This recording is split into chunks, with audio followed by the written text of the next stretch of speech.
"Behold, your Lord said to the angels, I am going to place a vicegerent on earth." The Arabic word is khalifa. It means a representative or an emissary of mine. "And they said," the angels said, "Will you place therein one who will spread corruption and shed blood, while we celebrate your praises and glorify your holiness?" And God said, He said, "Truly I know what you do not know." See, that's the verse that hooked me. That's the verse that caught my attention. That's the one that kept on making me read the story again and again and again. Because listen to the way it begins. "Behold, your Lord said to the angels, I am going to place a representative of mine on earth, a vicegerent of mine, an emissary, one who acts on my behalf." I thought, that's not the way it goes. You're not supposed to be placing man on the earth in some positive role. You place man on earth as a punishment for his sin. Clearly, I knew the author didn't quite get the point. But still, it was an amazing line. But then I come to the next line, and it says, "And the angels say, will you place therein one who will spread corruption and shed blood, while we celebrate your praises and glorify you?" I looked at it again. I couldn't believe the question. I looked at that and I said, exactly. That would be my question. Why would you create this being, supposedly for some positive role, when he's capable of doing tremendous wrongdoing? When he could spread corruption and shed much blood?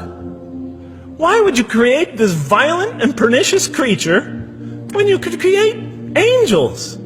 As the angels clearly say, Well, we, the angels, celebrate your praises and glorify you. They're asking one of the most fundamental questions in the entire history of religion. Why create you, man, this utterly fallible creature, this creature who could rebel against God's will, who could do such tremendous wrongdoing, who could wreak havoc like no other creature on earth, when you can make them angels? That whole question, everything that I ever thought, everything that I ever experienced, everything that I ever knew was in that question. It was as if the author took my life and wanted to pick out exactly the right question to humiliate me, to provoke me, to anger me. Why create man, this most destructive and violent creature, when you could make them angels? And then look at the answer. And he said, God said, "Truly I know what you do not know." You know, in modern parlance, we would say, "I know exactly what I'm doing." I read that and said, what? You know what you do not know? You know exactly what you're doing? Well, please inform me. Tell me what you're doing. You can't just get off that easy. You can't just tell me you know exactly what you're doing. Not after what I've been through. Not after you made me this way. And then I realized, of course, I was arguing with a God I didn't even believe in. And that would happen several times as I read through the Quran. And sometimes I would just get into so agitated by what I read, I'd start arguing with this voice that I'm reading before me, that's calling to me. So we turn to the next verse. It turns out that the Quran just doesn't dismiss the question. It starts to answer it a little bit. And in the next verse it says, "And he taught Adam," God taught Adam, "the names of all things. And then he placed them before the angels and said, Tell me their names if you are right." So this verse is clearly referring to the previous one. But notice what it says. "And he taught Adam the names of all things."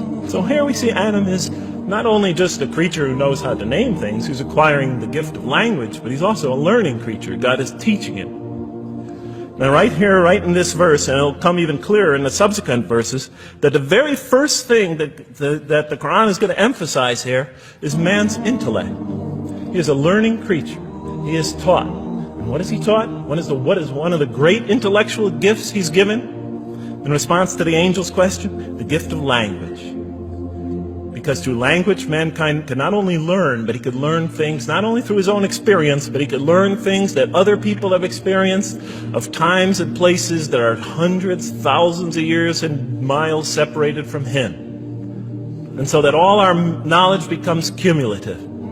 Every generation learning from the generation before it. I'm learning today from authors I read from other sides of the world that may have existed 2,000 years ago. And so we all contribute to our collective learning and knowledge.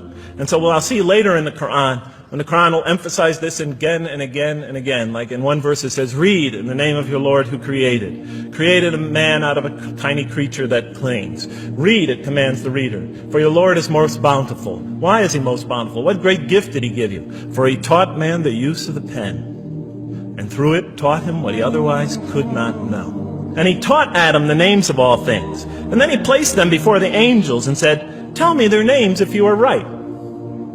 Okay, you have this objection you have this natural question about this creation of mankind. Here, this mankind is this human being, this human creature is a learning creature. He has many intellectual gifts. Here, I'm going to place these things before you. Tell me their names if you are right about man. And what did the angel say? Glory to you. We have no knowledge except what you have taught us. In truth, it is you who are knowing, the wise. They say this task, this intellectual test that's put before them is beyond their grasp. And so in the next verse we read, and he said, "O Adam, tell them their names." And when he had told them their names, notice how it's just like it's nothing for him. For mankind, he has this phenomenal ability. And that's clearly the point of these verses. Even though I felt that the author didn't quite, it was as if I realized that he didn't misunderstand the story. He was taking one of the great stories in the history of humankind, one of the fundamental greatest stories in the history of mankind, and molding it and using it as a vehicle for an entirely original message. And God said, did I not tell you that I know what is unseen in the heavens and the earth? And I know what you reveal and what you conceal? In other words, didn't I tell you I know exactly what I'm doing? I looked at that. What question what did they reveal and what did they conceal? Why are you all looking at me like that? You're starting to scare me. You're all looking very serious. Am I losing you? Wow. Okay. So, they revealed the sinister and evil propensities of man. But what did their question conceal? And all you have to do is think about it for a minute. Human beings, yes, they could do evil. Yes, they could do wrong. Yes, they could create misery. But they could also do exactly the opposite. They could choose to do evil. They could choose to do tremendous good. They could choose to do tremendous violence. They could choose to show tremendous compassion. They could choose to live by falsehood. They could choose to live by the greatest truths. So we go on to the next verse. And behold, we said to the angels, bow down to Adam. And they bowed down. But not so Iblis. Iblis is like the father of Satan. He refused and was arrogant. He was of those who reject faith. An interesting statement. And notice why Iblis does not bow down. He refuses because he was arrogant. We often hear what's the root of all evil? In the West, it's always money, greed, etc. Here the Quran says seems to be saying that the root of all evil is not always material wants. It's not always money, it's not always greed. At the heart of evil is arrogance. Putting yourself above all others. Of assigning to yourself special priority and neglecting the rights of others. O Adam, dwell you and your spouse in the garden, and eat freely thereof what you wish.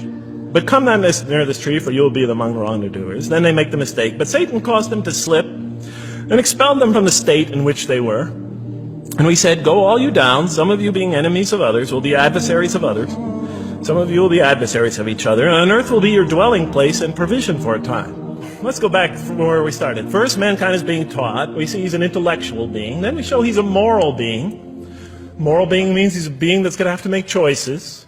And then God gives him this choice. It's not a huge deal. It's not the gravest sin in the history of humanity by any means. It's minor by any standards. They make it, though. We see that God originally intended to put man on earth as his vicegerent. When does God finally put him on earth? What signals that he's ready to begin? He makes his first independent choice. It's not the worst deed in the history of humanity. It's minor on anybody's scale. But it shows that mankind is ready to act on his own.